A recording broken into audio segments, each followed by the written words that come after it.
পরিবেশ সচেতনতার পাশাপাশি রিইউজেবল ফ্যাশন এখন অনেকেরই পছন্দের বিষয় হয়ে উঠেছে। পোশাক একবার ব্যবহার করে ফেলে দেওয়ার পরিবর্তে অনেকেই রয়েছেন এই রিইউজেবল পোশাক ব্যবহার করতে চাইছেন।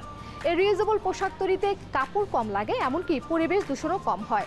তাছাড়াও এই রিইউজেবল পোশাক ভালো মানের হয় এবং দীর্ঘস্থায়ী।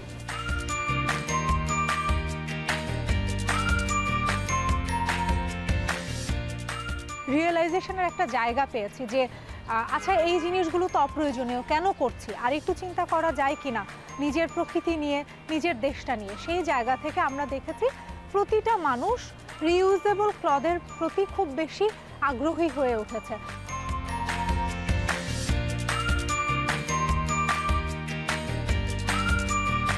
প্রতিটা গ্রুপে আমি যেটা দেখতে পাই ডিক্লাটার আমার অপ্রয়োজনীয় জিনিস, কিংবা আমি হয়তো বা কোনো কারণে গিফট পেয়েছিলাম, পছন্দ করে কিনেও ফেলেছিলাম, পড়ছি না, আবার সেটা রিসেল করে দিচ্ছি ন্যূনতম দামে।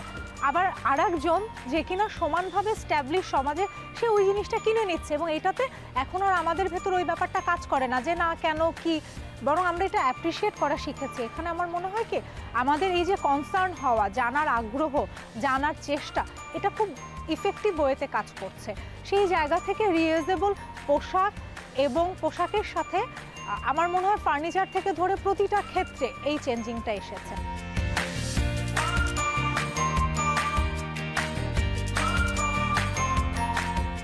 রিইউজেবল পোশাক বা আমরা যদি অন্যান্য জায়গাগুলো নিয়েও চিন্তা করি, যেমন আসবাবপত্র, এটাতে সবচেয়ে বড় অবদান আমার মনে হয় নারীদের বলতে আমার মনে হয় আমি যদি এইজ ক্যাটাগরাইজ করি তাহলে সেক্ষেত্রে দেখা যাবে 27 থেকে 45 এই যে জেনারেশনটা, এরা খুবই অ্যাক্টিভলি রিইউজেবল প্রোডাক্ট ক্লোথ নিয়ে কাজ করছে এবং খুব উইলিংলি সেটা অ্যাকসেপ্ট করছে, যেটা আসলে খুব খুব বেশি প্রয়োজন।